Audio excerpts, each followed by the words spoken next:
बले मातुमिय बले बहुबलधारिणी नमामि तारिणी रिपुदलवारिणी मातरं वन्दे मातरं। तुमि विद्या तुमि धर्म तुमि कृति तुमि पल्ब तुमि प्राण शरीरे बाहुदे तुमि मां शक्ति हृदये तुमि मां भक्ति तोमारे प्रतिमा गडि मंदिरे मंदिरे वन्दे मातरम्। तुम ही दुर्गा दश प्रहरणधारिणी कमलाङ्गबलदलविहारिणी वाणी विद्यादायिनी नमामि त्वां नमामि कमलामलामतुलां सुचलां सुफलां मातरं वन्दे मातरम्। श्यामलां सरलां सुस्मितां भूषितां धरणी भरणी मातरं वन्दे मातरं वन्दे मातरं वन्दे मातरं। भारत माता की जय। അടുത്തായി നമ്മുടെ ഈ പരിപാടി ഔദ്യോഗികമായി ഉദ്ഘാടനം ചെയ്തതിനു വേണ്ടി ശ്രീ സന്ദീപ് ജിയെ വിളക്ക് കൊളുത്തി ആ കൃത്യം നിർവഹിക്കുന്നതിനു വേണ്ടി ആദരവും ക്ഷണിക്കുക. ആദ്യമായി സന്ദീപ് ജിയെ ആരാധന ചെയ്യുക.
പ്രിയമുള്ളവരെ, നമ്മുടെ ഈ കോർപ്പറേഷനിലെ വലിയാവൂർ മേഖലയിലൂടെ മുഴുവൻ സ്ഥാനാർത്ഥികളെയും ഇവിടെ നമ്മുടെ പ്രിയപ്പെട്ട മുഖ്യാതിഥി ശ്രീ സന്ദീപ് ജി സ്ഥാനാർപ്പണം നടത്തുന്നതായിരിക്കും. അതുപോലെ തന്നെ നമ്മുടെ ഈ പ്രദേശത്ത് കുറച്ചു കാലമായി CPM നിന്നും BJP യിലേക്ക് മാറി വന്ന ഷൈൻജിത്ത്, നിഷിൽ അവരെയും കൂടി ഇവിടെ ആദരിക്കുന്നതായിരിക്കും.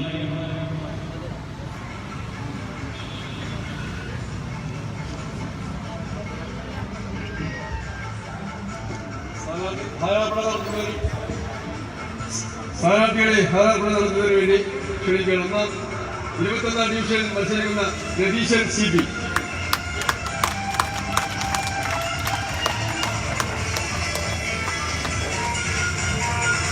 22ാം ഡിവിഷനിൽ മത്സരിക്കുന്ന സുജീഷ് KK,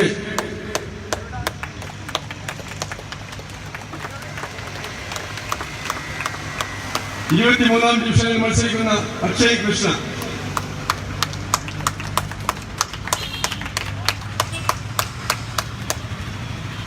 24ാം ഡിവിഷനിൽ മത്സരിക്കുന്ന പ്രിയ NC,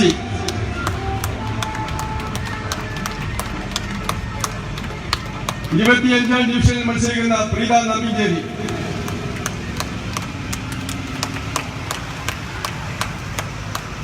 27ാം ഡിവിഷനിൽ മത്സരിക്കുന്ന ഗിരീഷ് ബാബു PV,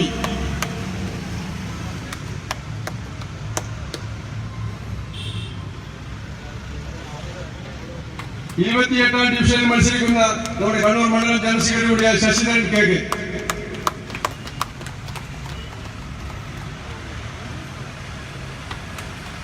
29ാം ഡിവിഷനിൽ മത്സരിക്കുന്ന അനിൽകുമാർ M,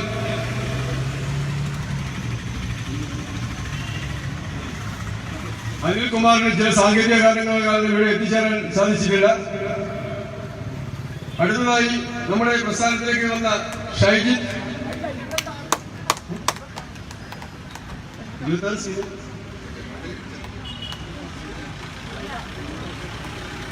അബദ്ധം പറ്റിയതാണ്. 26ാം ഡിവിഷനിൽ മത്സരിക്കുന്ന കാപ്പിശ്ശേരി ഡിവിഷനിൽ മത്സരിക്കുന്ന സ്മിത M,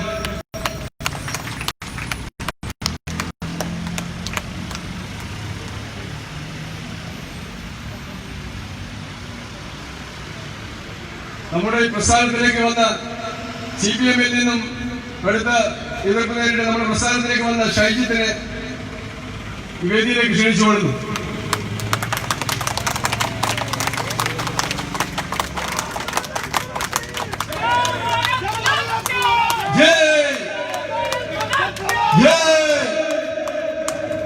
അടുത്തതായി കോൺഗ്രസിൽ നിന്ന് നമ്മുടെ പ്രസ്ഥാനത്തിലേക്ക് വന്ന നിഷിൽ,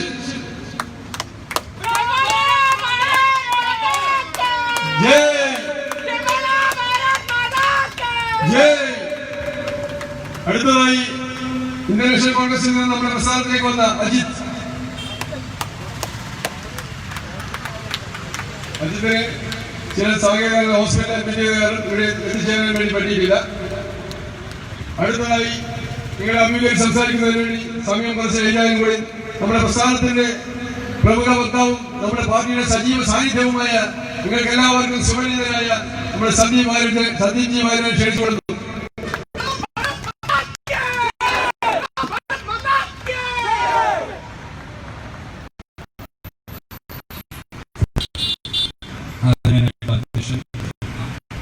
വേദിയിൽ ഉപവിഷ്ടരായിട്ടുള്ള നേതാക്കൾ, സ്ഥാനാർത്ഥികൾ, ഇവിടെ സന്നിഹിതരായിട്ടുള്ള മുഴുവൻ സഹപ്രവർത്തകർ, നഗരായ നാട്ടുകാർക്ക് നമസ്കാരം. ഈ തദ്ദേശ സ്വയംഭരണ തെരഞ്ഞെടുപ്പിന്റെ 2 ഘട്ടം പിന്നിട്ട് ഇപ്പോ 3ാം ഘട്ടത്തിലേക്ക്, അവസാന ഘട്ടത്തിലേക്ക് കടന്നിരിക്കുകയാണ്. ഈ 2 ഘട്ടങ്ങൾ തെരഞ്ഞെടുപ്പ് നടന്ന 2 ഘട്ടങ്ങളായി തെരഞ്ഞെടുപ്പ് നടന്ന ജില്ലകളിലുടനീളം പ്രചരണം നടത്താൻ സാധിച്ച ഒരാളാണ്. എല്ലാ ജില്ലകളിലും പോയി പൊതുവെ ഈ തെരഞ്ഞെടുപ്പുമായി ബന്ധപ്പെട്ട് എല്ലാ ജില്ലകളിലും പോയപ്പോ പ്രാഥമികമായി എല്ലാവരും സമ്മതിക്കുന്ന കാര്യം, ബോധ്യപ്പെട്ട ഒരു കാര്യം, ഈ തദ്ദേശ സ്വയംഭരണ തെരഞ്ഞെടുപ്പിൽ CPM എന്ന് പറയുന്ന പാർട്ടി ചിത്രത്തിലേ ഇല്ല എന്നുള്ളതാണ്.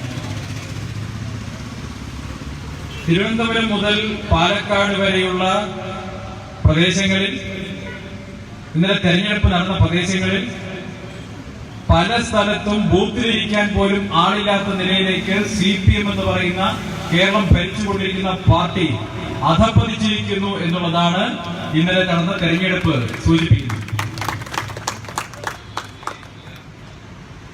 ഇത് എന്തുകൊണ്ട് ഇങ്ങനെ സംഭവിച്ചു? നോക്കൂ, CPM-ന്റെ സമുന്നത നേതാക്കൾ ആരും തന്നെ തെരഞ്ഞെടുപ്പ് പ്രചാരണ രംഗത്തില്ല. പ്രചാരണ രംഗത്തില്ല എന്നുള്ളത് പോട്ടെ, വാസ്തവത്തിൽ ഈ തെരഞ്ഞെടുപ്പ് പ്രചാരണത്തെ മുഴുവൻ മുന്നിൽ നിന്ന് നയിക്കേണ്ട CPM-ന്റെ പ്രചരണത്തിന്റെ മുഖമായി മാറേണ്ട കേരളത്തിന്റെ മുഖ്യമന്ത്രി പിണറായി വിജയൻ കഴിഞ്ഞ 6 ദിവസമായി നിങ്ങളുടെ ജില്ലയിൽ സ്വന്തം നാട്ടിൽ വന്ന് ഒളിവിൽ താമസിക്കുകയാണ്. ജനങ്ങൾക്ക് മുഖം കൊടുക്കുന്നില്ല, മാധ്യമങ്ങൾക്ക് മുഖം കൊടുക്കുന്നില്ല. മൂപ്പരിപ്പോ കേരളത്തിന്റെ മുഖ്യമന്ത്രിയല്ല, ധർമ്മടത്തിന്റെ മാത്രം മുഖ്യമന്ത്രിയായിട്ടിരിക്കുകയാണ്.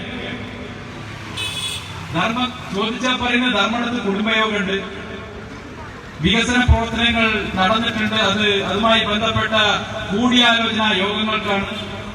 ഒരു മുഖ്യമന്ത്രി ഒരാഴ്ചക്കാലമായി സ്വന്തം മണ്ഡലത്തിൽ ഒളിച്ചു താമസിക്കുന്നുണ്ടെങ്കിൽ അത് സൂചിപ്പിക്കുന്നത് മറ്റൊന്നുമല്ല, ഈ സ്വർണ്ണക്കള്ളക്കടത്തുമായി ബന്ധപ്പെട്ട് ഇനി വരാനിരിക്കുന്ന പല നടപടികളും അദ്ദേഹത്തെ ഭയപ്പെടുത്തുന്നു എന്നുള്ളതാണ്. ഞാനിപ്പോ പോരുമ്പോ ഏറ്റവും ഒടുവിൽ മനസ്സിലാക്കിയത് CM രവീന്ദ്രൻ ഡിസ്ചാർജ് ചെയ്തു എന്നുള്ളതാണ്. രവീന്ദ്രനെ ഡിസ്ചാർജ് ചെയ്തിട്ടുണ്ടെങ്കിൽ ED രവീന്ദ്രനെ ചോദ്യം ചെയ്യുന്ന സാഹചര്യം ഉണ്ടായിട്ടുണ്ടെങ്കിൽ ഒരു സംശയവും വേണ്ട, CM രവീന്ദ്രനെ ചോദ്യം ചെയ്താൽ അടുത്തതായി അന്വേഷണ സംഘം എത്താൻ പോകുന്നത് CM-ലേക്കാണ് എന്നുള്ള കാര്യത്തിൽ ഒരു തർക്കവും വേണ്ട. ശിവശങ്കർ എന്ന് പറയുന്ന മുഖ്യമന്ത്രിയുടെ principal secretary civil service training കഴിഞ്ഞ ആളാണ്. സ്വാഭാവികമായിട്ടും കുറച്ച് IPS-കാർക്ക് കിട്ടുന്ന ട്രെയിനിങ് കിട്ടിയിട്ടുണ്ടാവും. കുറ്റാന്വേഷണവും ഇൻവെസ്റ്റിഗേഷനുമായി ബന്ധപ്പെട്ട കാര്യങ്ങളൊക്കെ അറിയുന്ന അല്പസ്വല്പം നിയമപരിജ്ഞാനമുള്ളയാളാണ് ശിവശങ്കർ. അതുകൊണ്ട് തന്നെ ശിവശങ്കർ ഒരുപക്ഷെ ED-യുടെയോ മറ്റ് അന്വേഷണ ഏജൻസികളുടെയോ ചോദ്യം ചെയ്യലിന് ഒരുപക്ഷെ ദിവസങ്ങളോളം പ്രതിരോധിച്ചിരിക്കാൻ സാധ്യതയുണ്ട്. നിയമവശങ്ങൾ ഉയർത്തി കാണിച്ച് ഒരു ചോദ്യം ചോദിക്കുമ്പോൾ അതിന്റെ മറുപടി എന്തായാലും എങ്ങനെ വന്നാലാണ് അപകടമാവുക എന്നൊക്കെ തിരിച്ചറിയാൻ കഴിവുള്ള ആളാണ് ശിവശങ്കർ. ശിവശങ്കർ പറഞ്ഞ പല കാര്യങ്ങളും 5ഓളം മൊബൈൽ ഫോണുകൾ ഉപയോഗിക്കുന്നത് അടക്കമുള്ള കാര്യങ്ങൾ അന്വേഷണ ഏജൻസികൾ കണ്ടെത്തിയതോടുകൂടിയാണ് ശിവശങ്കർ അന്വേഷണ ഉദ്യോഗസ്ഥന്മാർക്ക് മുന്നിൽ പൂർണ്ണമായും തകർന്നത്, സത്യങ്ങൾ വെളിപ്പെടുത്താൻ തുടങ്ങിയത്. പക്ഷെ രവീന്ദ്രൻ ആരാ? രവീന്ദ്രൻ എന്ന് പറയുന്നയാൾ ഒഞ്ചിയത്ത് 10ാം ക്ലാസ് വിദ്യാഭ്യാസം മാത്രമുള്ള ഒരാൾ, CPM-ന്റെ നേതാക്കളുടെ പ്രിയപ്പെട്ടവനായിരുന്ന ഒരാൾ, കഴിഞ്ഞ കുറെ വർഷങ്ങളായി പിണറായി വിജയന്റെ മനസാക്ഷി സൂക്ഷിപ്പുകാരനായിട്ടുള്ള ഒരാൾ, കേരളത്തിൽ ഏത് ഇടതുപക്ഷ സർക്കാർ വന്നാലും നിർണായകമായിട്ടുള്ള സ്ഥാനത്തിരിക്കുന്ന ഒരാൾ. പക്ഷേ അദ്ദേഹത്തിന് കേന്ദ്ര അന്വേഷണ ഏജൻസികളുടെ ചോദ്യം ചെയ്യലിനെ ഒരു 6 മണിക്കൂർ നേരമെങ്കിലും പിടിച്ചു നിൽക്കാനുള്ള കഴിവ് പോലുമില്ല എന്ന് CPM-ന്റെ നേതൃത്വത്തിൽ അറിയാം. കേരളത്തിലെ പ്രധാനപ്പെട്ട ക്രിമിനൽ വക്കീലന്മാരെ വെച്ചുകൊണ്ട് CM രവീന്ദ്രനെ ട്രെയിനിങ് കൊടുക്കാൻ വേണ്ടി CPM നേതൃത്വം ശ്രമിച്ചു. പക്ഷെ രവീന്ദ്രൻ എന്ത് ചോദിച്ചാലും 3ഓ 4ഓ ചോദ്യം കഴിഞ്ഞ് അതൊന്ന് തിരിച്ചു ചോദിച്ചാൽ രവീന്ദ്രൻ ഉത്തരവില്ല, അല്ലെങ്കിൽ തെറ്റി പറയുന്നു. അതുകൊണ്ട് തന്നെ രവീന്ദ്രൻ അന്വേഷണ ഏജൻസികൾക്ക് മുന്നിൽ പോയി പെട്ടാൽ, CM രവീന്ദ്രനിലേക്ക് അന്വേഷണം എത്തിയിട്ടുണ്ടെങ്കിൽ, ഊരാളെങ്കിൽ ED കയറിയിട്ടുണ്ടെങ്കിൽ അതിന്റെ അർത്ഥം ED അടുത്ത് കയറാൻ പോകുന്നത് എക്സാലോജിക്കിലേക്കാണ് എന്നുള്ളതാണ്. അത് മുഖ്യമന്ത്രിയുടെ അമ്മകളുടെ സ്ഥാപനമാണ്. അതുകൊണ്ട് തന്നെയാണ് പിണറായി വിജയൻ അടക്കമുള്ള CPM നേതാക്കൾ ഇപ്പൊ ഭയപ്പെട്ട് ഒളിച്ചോടിയിരിക്കുന്നത്. ഞാൻ വളരെ പ്രതീക്ഷയോട് കൂടിയിട്ടാണ് ഇത് കണ്ണൂർ ജില്ലയിലെത്തിയത്. തിരുവനന്തപുരം മുതൽ പാലക്കാട് വരെയുള്ള ഒരു ജില്ലയിലും നടന്ന പ്രചരണത്തിൽ ഒരു ഫ്ലെക്സ് ബോർഡിലോ ഒരു പ്രചരണ പരിപാടികളുടെ എവിടെയെങ്കിലും എനിക്ക് മുഖ്യമന്ത്രി പിണറായി വിജയന്റെ ഒരു ചിത്രം പോലും കാണാൻ കഴിഞ്ഞില്ല. നമ്മുടെ പ്രചരണ പരിപാടി നടത്തുന്നത് ഇവിടെ വേദിയിൽ നമ്മുടെ പ്രധാനമന്ത്രി നരേന്ദ്രമോദിജിയുടെ അതുപോലെ തന്നെ അമിത്ഷായുടെ ഒക്കെ ചിത്രം വെച്ചിട്ടുണ്ട്. നമ്മുടെ എല്ലാ പ്രചരണ ബോർഡുകളിലും എല്ലാ സ്ഥാനാർത്ഥികളുടെ ഫ്ലെക്സ് ബോർഡിലും നമ്മുടെ പ്രധാനമന്ത്രിയുടെ മനോഹരമായ പുഞ്ചിരിക്കുന്ന മുഖമുണ്ട്. BJP-യുടെ എല്ലാ സ്ഥാനാർത്ഥികളും വോട്ട് ചോദിക്കുന്നത് മോദിജിയുടെ പേരിലാണ് വോട്ട് ചോദിക്കുന്നത്. എന്താ കാരണം? ജനങ്ങൾ ബിജെപിക്ക് വോട്ട് ചെയ്യുമ്പോൾ, താമര ചിഹ്നത്തിൽ വോട്ട് ചെയ്യുമ്പോൾ കേരളത്തിലെ ജനങ്ങൾ വാസ്തവത്തിൽ വോട്ട് ചെയ്യാൻ ആഗ്രഹിക്കുന്നത് നരേന്ദ്രമോദിക്കാണ് എന്നുള്ളത് കൊണ്ടാണ് നമ്മൾ മോദിജിയുടെ ചിത്രം അഭിമാനത്തോടെ വെച്ചിട്ടുള്ളത്. ഞാൻ ചോദിക്കട്ടെ, ഈ കണ്ണൂർ ജില്ലയിലെങ്കിലും മിനിമം ധർമ്മടത്തെങ്കിലും ആ പിണറായി വിജയന്റെ ചിത്രം വെച്ചൊരു ബോർഡ് വെച്ച് 10 വോട്ട് ചോദിക്കാൻ CPM-കാർക്ക് ധൈര്യമുണ്ടോ? കഴിയോ? പിണറായി വിജയന്റെ ചിത്രം അച്ചടിച്ചൊരു ഫ്ലെക്സ് ബോർഡ് വെക്കാനോ അഭ്യർത്ഥന വെക്കാനോ പോലും കഴിയാത്ത രീതിയിൽ CPM പ്രതിരോധത്തിലായി കഴിഞ്ഞിരിക്കുന്നു. ഞങ്ങളുടെ നാട്ടിലൊക്കെ ചില ലോക്കൽ നേതാക്കന്മാരൊക്കെ അബദ്ധത്തിൽ പിണറായി വിജയന്റെ ഫ്ലെക്സ് ബോർഡ് അടിച്ച് കൊണ്ടുവന്ന് വെച്ചത് തന്നെ സ്ഥാനാർത്ഥികൾ ഇടപെട്ട് തിരിച്ചയച്ചു എന്നാ പറയുന്നത്.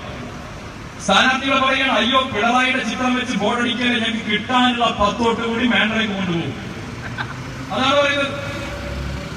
സ്ഥാനാർത്ഥികൾ സമ്മതിക്കുന്നില്ല, വോട്ട് പോവും, ഉള്ള വോട്ട് കുറയുമെന്നാ പറയുന്നത്. കോടിയേരിയുടെ ചിത്രം വെച്ച് ബോർഡ് അടിക്കുന്നുണ്ടോ? കോടിയേരി പ്രചരണത്തിനുണ്ടോ? പിണറായി വിജയൻ, കോടിയേരി ബാലകൃഷ്ണൻ ഉൾപ്പെടെയുള്ള പോളിറ്റ് ബ്യൂറോ അംഗങ്ങൾ വരെ പ്രചാരണ രംഗത്ത് നിന്നും പിന്മാറി നിൽക്കുന്നു. CPM-ന്റെ ഒരു നേതാക്കളും എവിടെയും പ്രചാരണത്തിന് പോകുന്നില്ല. ഇപ്പൊ സ്ഥാനാർത്ഥികളെയും താഴെത്തട്ടിലുള്ള സഖാക്കളെയും ഭാഗ്യപരീക്ഷണത്തിന് വേണ്ടി വിട്ടുകൊടുത്തിരിക്കുകയാണ്. കേരളത്തിൽ മിക്ക സീറ്റുകളിലും അവർ മത്സരിക്കുന്നത് അരിവാൾ ചുറ്റിയ നക്ഷത്രം പോലും ഇല്ലാതെയാണ്.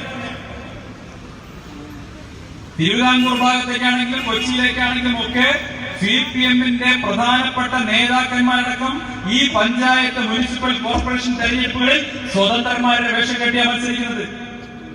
അരിവാൾ ചുറ്റിയ നക്ഷത്രത്തിൽ വോട്ട് നേടിക്കഴിഞ്ഞാൽ ജനങ്ങൾ വോട്ട് ചെയ്യില്ല എന്നിപ്പോ കേരളത്തിലെ CPM മനസ്സിലാക്കിയ. നിങ്ങൾ നോക്കൂ, കോടിയേരി ബാലകൃഷ്ണന്റെ ഒരു കാര്യം.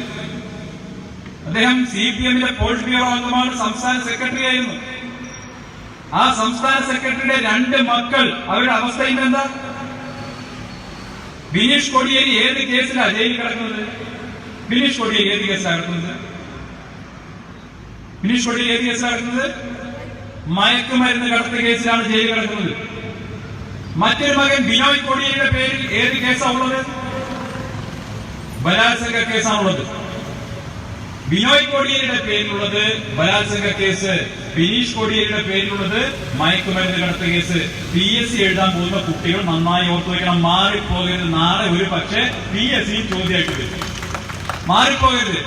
ബിനോയ് കോടിയേരി ബലാത്സംഗം, ബിനീഷ് കോടിയേരി മയക്കുമരുന്ന് കടത്ത്.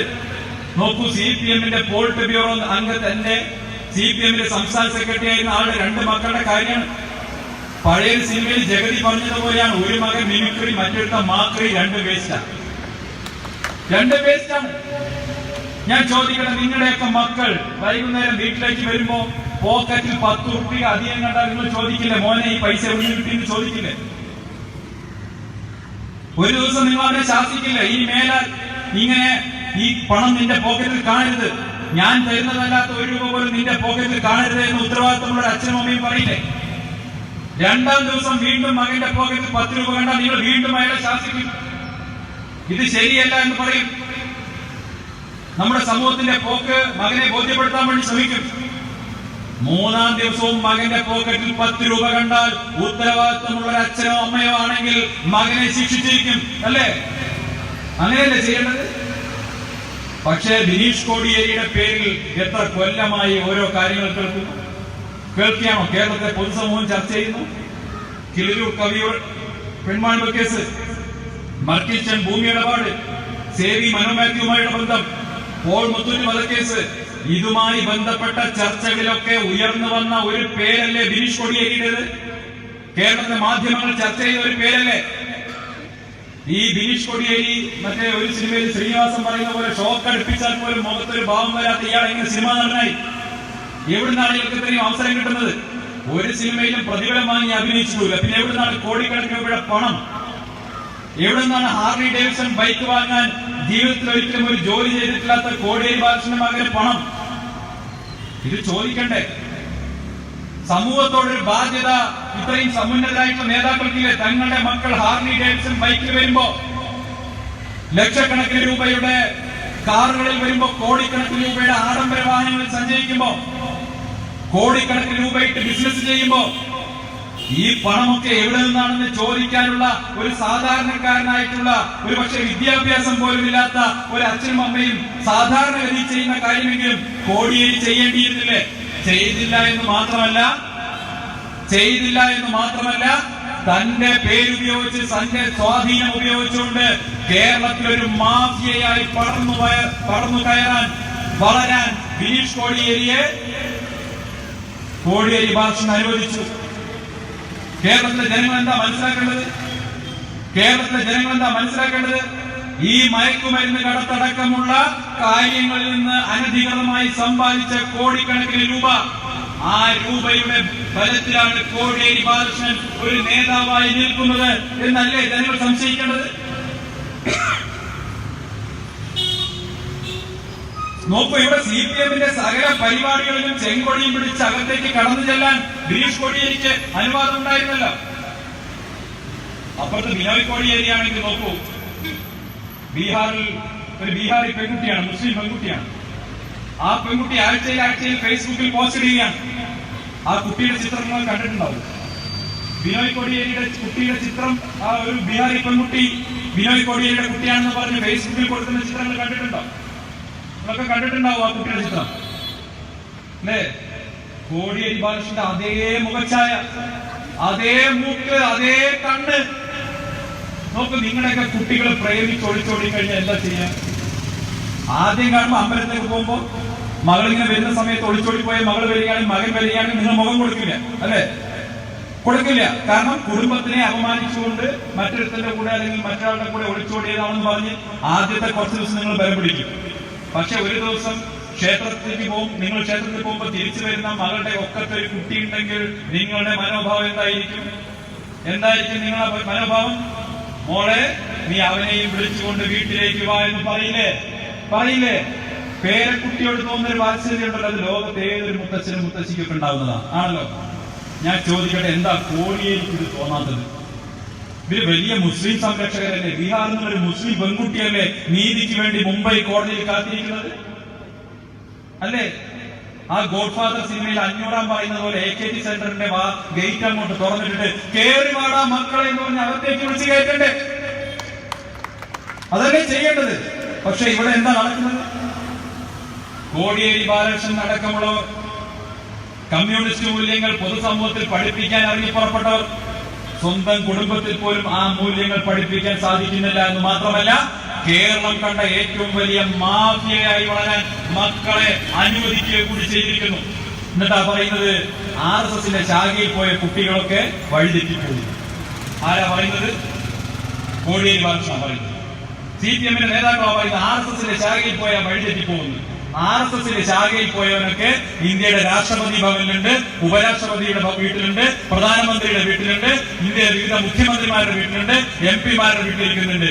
ഞാൻ ചോദിക്കട്ടെ, DYFIയുടെ കൂടി പിടിച്ച കോടിയേരിയുടെ മക്കൾ എവിടെയാണത്? ഒരുത്തൻ പരപ്പൻ അഗ്രഹാര ജയിലുണ്ട്, മറ്റൊരുത്തൻ ഇനി ഒരു പക്ഷേ മുംബൈ ജയിലിലും പോകും, ദാദർ ജയിലിലും പോകും. ആ രീതിയിലേക്കല്ലേ കാര്യങ്ങൾ പോകുന്നത്? പ്രിയപ്പെട്ട സുഹൃത്തുക്കൾ, CPM ചെന്നുപോയി പെട്ടിരിക്കുന്ന ഒരു അവസ്ഥ എന്ന് പറഞ്ഞാൽ പണ്ടൊക്കെ അയ്യപ്പൻ പിന്നേക്കും പിന്നെ എന്ന് പറയും. ഇപ്പൊ അപ്പോഴേക്കപ്പോഴാണ് ATM മെഷീൻ പോലെയാണ്. ഈ മണ്ഡലകാലത്ത് കേന്ദ്രവിരുദ്ധ സമരത്തിന് ആഹ്വാനം ചെയ്താണ് കോടിയേരി ബാലകൃഷ്ണൻ. മണ്ഡലം 1-ാം തീയതി കേന്ദ്ര ഏജൻസികൾക്കെതിരായ സമരത്തിന് ആഹ്വാനം ചെയ്ത പാർട്ടിയുടെ സംസ്ഥാന സെക്രട്ടറിക്ക് മണ്ഡലം 1 തികയുന്നതിന് മുമ്പ് രാജിവെച്ച് പുറത്തു പോകേണ്ടി വന്നു. ഒരു സംശയവും വേണ്ട, മണ്ഡലം 1-ന് മുമ്പ് പാർട്ടി സെക്രട്ടറിക്ക് രാജിവെച്ച് പുറത്തു പോകേണ്ടി വന്നിട്ടുണ്ടെങ്കിൽ മകരവിളക്ക് കഴിയുന്നതിന് മുമ്പ് പിണറായി വിജയനും രാജിവെച്ച് പുറത്തു പോകേണ്ടി വരും. അതാണ് കേരളത്തിലെ രാഷ്ട്രീയ സാഹചര്യം. 2 വർഷക്കാലം മുമ്പ് ഒരു മണ്ഡലകാലത്ത് ഞാനും നിങ്ങളും അടക്കമുള്ള കേരളത്തിലെ ദക്ഷിണേന്ത്യയിലെ കോടിക്കണക്കിന് വരുന്ന വിശ്വാസികളെ മുറിപ്പെടുത്തിക്കൊണ്ട്, നമ്മളുടെ വിശ്വാസങ്ങളെ ചവിട്ടി മെതിച്ചുകൊണ്ട്, നമ്മുടെ ആചാരങ്ങളെ ചവിട്ടി മെതിച്ചുകൊണ്ട് ശബരിമലയിൽ നടത്തിയിട്ടുള്ള അതിക്രമമുണ്ട്. അത് വിശ്വാസികൾക്ക് മറക്കാൻ പറ്റുമോ? പൊറുക്കാൻ പറ്റുമോ? ശബരിമലയോട് ചെയ്തിട്ടുള്ള അനാദരവ്, അവിടുത്തെ ആചാരങ്ങളോട് കാണിച്ചിട്ടുള്ള അങ്ങേയറ്റത്തെ നെറികെട്ട നിലപാട്, അതൊക്കെ കേരളത്തിലെ വിശ്വാസി സമൂഹം മറന്നു കളയും, പൊറുത്തു കളയും എന്നാണ് CPM-മാര് കരുതുന്നെങ്കിൽ ഈ തദ്ദേശ സ്വയംഭരണ തെരഞ്ഞെടുപ്പ് ഫലം അങ്ങനെയല്ല സംഭവിക്കാൻ പോകുന്നതെന്ന് മനസ്സിലാക്കി തരാൻ പോവുകയാണ്. നാലര വർഷക്കാലത്തെ ഭരണത്തിനൊടുവിൽ ഒന്നിനു പുറകെ ഒന്നായി നിരവധിയായിട്ടുള്ള അഴിമതികളുടെയും ക്രമക്കേടുകളുടെയും സംഭവങ്ങളാണ് പുറത്തു വരുന്നത്. ഈ സ്വർണ്ണക്കള്ളക്കടത്ത് കേസ് ഒരു പണ്ടോരാസ് ബോക്സ് ആണെന്ന് ഞാൻ ഒന്നാം ദിവസം പറഞ്ഞതാണ്. അത് തുറന്നു കഴിഞ്ഞാൽ ഓരോന്നായി പുറത്തു വരും. കെ ഫോൺ ആണെങ്കിലും ഇ മൊബിലിറ്റി ആണെങ്കിലും അതല്ലെങ്കിൽ പ്രൈസ് വാട്ടർ ഹൗസ് കൂപ്പേഴ്സിന്റെ അനധികൃത കൺസൾട്ടൻസി കരാറാണെങ്കിലും ഈന്തപ്പഴത്തിനകത്ത് സ്വർണം കടത്തിയതാണെങ്കിലും ഖുറാന്റെ മറവിൽ സ്വർണം കടത്തിയതാണെങ്കിലും വടക്കഞ്ചേരിയിലെ ലൈഫ് മിഷൻ പദ്ധതിയിലെ കമ്മീഷൻ ഇടപാടാണെങ്കിലും ഓരോ ദിവസവും ഓരോ അഴിമതികളായിട്ടാണ് പുറത്തു വരുന്നത്. ഈ സംസ്ഥാനത്ത് അഴിമതി നടത്താൻ വേണ്ടി എന്തൊക്കെ ചെയ്യാൻ കഴിയുമെന്ന ഗവേഷണം നടത്തിക്കൊണ്ടിരിക്കുകയാണ് CPM. 4.5 കൊല്ലം കഴിഞ്ഞ് പിണറായി വിജയൻ ഇറങ്ങിപ്പോകാൻ നേരത്ത് പഴയൊരു സിനിമയിൽ ഒരു ഫ്ലാറ്റിൽ ബോംബ് വെച്ചു എന്ന് പറയുമ്പോൾ ജഗതിയുടെ ഒരു പരവേശമുണ്ടല്ലോ, എന്താണ് എടുക്കേണ്ടതെന്ന് അറിയാതെ മക്കളെ എടുക്കണോ, മിക്സി എടുക്കണോ, വാഷിംഗ് മെഷീൻ എടുക്കണോ, TV എടുക്കണോ, അതുപോലെയാണ് പിണറായി. ഏത് കഴുക്കോലാണ് വലിച്ചു വരേണ്ടത് എന്ന ചിന്തയിലാണ് പിണറായി വിജയൻ ഇറങ്ങിപ്പോരാൻ നേരത്ത്. പക്ഷെ ഒരു കാര്യം നിസ്സംശയം പറയാം, ഇപ്പോ കോൺഗ്രസ് അല്ല കേന്ദ്രം ഭരിക്കുന്നത്. നമ്മുടെ താടിക്കാരൻ മൻമോഹൻ സിംഗിന്റെ സർക്കാരല്ല ഇപ്പൊ കേന്ദ്രം ഭരിക്കുന്നത്. കോൺഗ്രസ് ആയിരുന്നു കേന്ദ്രം ഭരിച്ചിരുന്നെങ്കിൽ എന്തായിരിക്കും സംഭവിച്ചിട്ടുണ്ടാവുക? കോൺഗ്രസ് ആയിരുന്നു കേന്ദ്രം ഭരിച്ചിട്ടുണ്ടായിരുന്നെങ്കിൽ വളരെ ഈസി ആയിട്ട് അവർക്ക് മാനേജ് ചെയ്യാൻ പറ്റുമായിരുന്നു. കോൺഗ്രസ് ആയിരുന്നു കേന്ദ്രം ഭരിച്ചിരുന്നെങ്കിൽ ഞാൻ ചോദിക്കട്ടെ, രാഹുൽ ഗാന്ധി സ്വർണ്ണക്കടത്തിനെ കുറിച്ച് അര വാക്ക് പറഞ്ഞിട്ടുണ്ടോ? കേരളത്തിലുള്ള MP അല്ലേ? കോൺഗ്രസിന്റെ ദേശീയ നേതൃത്വം ഈ സ്വർണ്ണക്കടത്തുമായി ബന്ധപ്പെട്ട ഏതെങ്കിലും ഒരു വിഷയത്തിൽ ഒരു പത്രസമ്മേളനം നടത്തിയിട്ടുണ്ടോ? ഇല്ലല്ലോ. അപ്പൊ കോൺഗ്രസിന്റെ ദേശീയ നേതൃത്വവും CPM ദേശീയ നേതൃത്വവും കൂടി അഡ്ജസ്റ്റ്മെന്റ് ചെയ്ത് എപ്പോഴേ ഈ കേസുകൾ മുഴുവൻ മൂടിവെക്കുമായിരുന്നു, എപ്പോഴേ അട്ടിമറിക്കുമായിരുന്നു. ഇപ്പൊ അത് നടക്കാതെ പോകുന്നത് മുഖ്യമന്ത്രിയുടെ ആഫീസിനകത്ത് കയറി ശിവശങ്കറിനെ ചത്ത എലിയെ തൂക്കിയെടുക്കുന്നത് പോലെ തൂക്കിയെടുത്ത് ജയിലിൽ എത്തിച്ചിട്ടുണ്ടെങ്കിൽ അതിനൊരൊറ്റ കാരണമേ ഉള്ളൂ. അത് നിന്ന് ഇന്ത്യ മഹാരാജ്യം ഭരിക്കുന്നത് തികഞ്ഞ അഴിമതി വിരുദ്ധനായിട്ടുള്ള നരേന്ദ്രമോദി ആയതുകൊണ്ട് മാത്രമാണ്. അല്ലെങ്കിൽ ഇവരെന്നോ ഈ കേസിൽ അട്ടിമറിക്കില്ലേ? കേരളത്തിന്റെ ചരിത്രമല്ലേ? കേരളത്തിൽ 10-60 വർഷക്കാലത്തെ ചരിത്രം എടുത്ത് പരിശോധിക്കൂ. കേരളത്തിലെ ഏത് രാഷ്ട്രീയ നേതാവാണ് അഴിമതിയുടെ പേരിൽ ശിക്ഷിക്കപ്പെട്ടത്? ആകെ ഒരു ബാലകൃഷ്ണ പിള്ളയാണ്. അത് VS അച്യുതാനന്ദൻ സുപ്രീം കോടതി വരെ കേസ് നടത്തിയിട്ടാണ്. ബാക്കി കേരളത്തിലെ ഏതെങ്കിലും ഒരു രാഷ്ട്രീയ നേതാവ് അരയണയുടെ അഴിമതി ചെയ്തതിന്റെ പേരിൽ കേരളത്തിൽ ഒരു ദിവസമെങ്കിലും ഒരു ലോക്കപ്പിൽ കിടന്നിട്ടുണ്ടോ? എന്തുകൊണ്ട് സംഭവിക്കുന്നില്ല? ഈ രണ്ട് മുന്നണികളും പരസ്പരം അഡ്ജസ്റ്റ്മെന്റ് ചെയ്തുകൊണ്ട് എല്ലാ അഴിമതികളും മൂടിവെക്കുന്നതുകൊണ്ടല്ലേ. ഇപ്പൊ പാലാരിവട്ടം കേസിൽ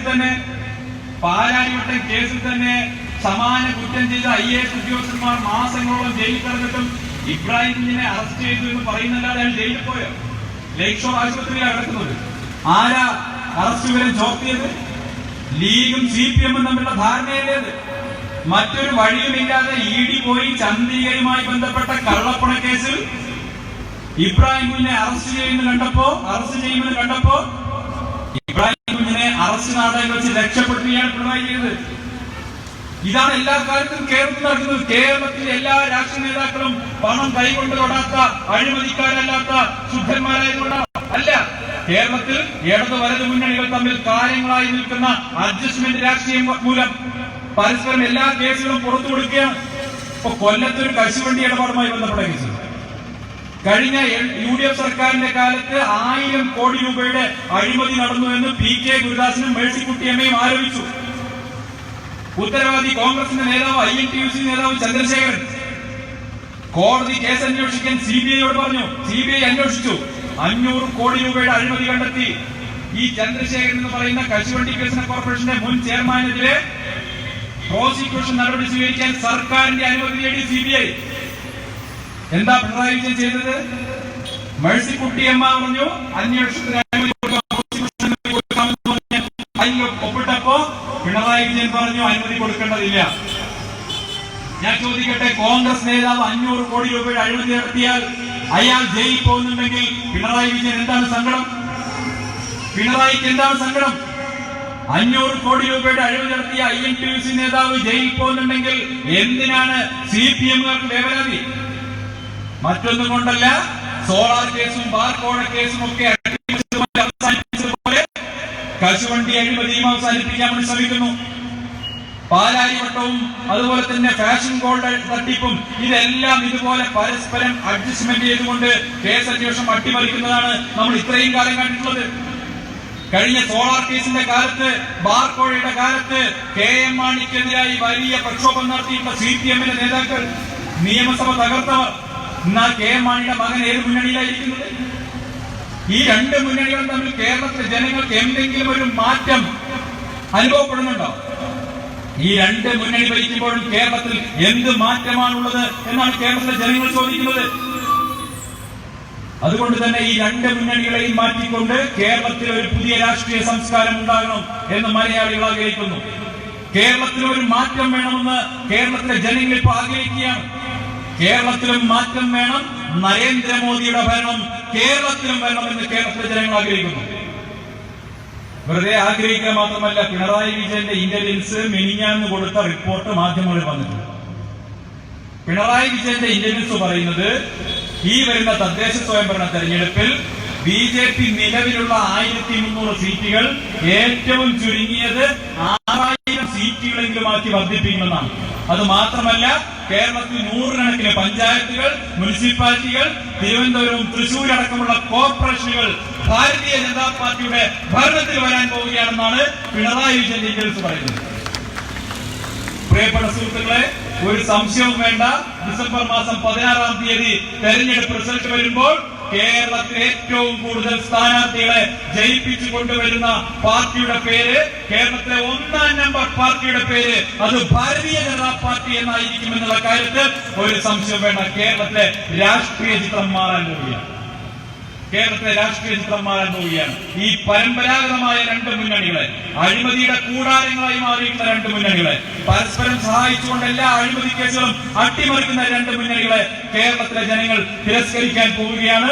ഈ തെരഞ്ഞെടുപ്പിൽ, വരുന്ന തെരഞ്ഞെടുപ്പിൽ ഇവിടെ നിന്ന് ജനവിധി തേടുന്ന എന്റെ പ്രിയപ്പെട്ട മുഴുവൻ സ്ഥാനാർത്ഥികളെയും, ഭാരതീയ ജനതാ പാർട്ടിയുടെ മുഴുവൻ പ്രിയ സ്ഥാനാർത്ഥികളെയും വലിയ ഭൂരിപക്ഷത്തോടുകൂടി വിജയിപ്പിക്കണം എന്ന് മാത്രം അഭ്യർത്ഥിച്ചുകൊണ്ട് ഞാൻ അവസാനിപ്പിക്കുന്നു. വന്ദേ മാതരം.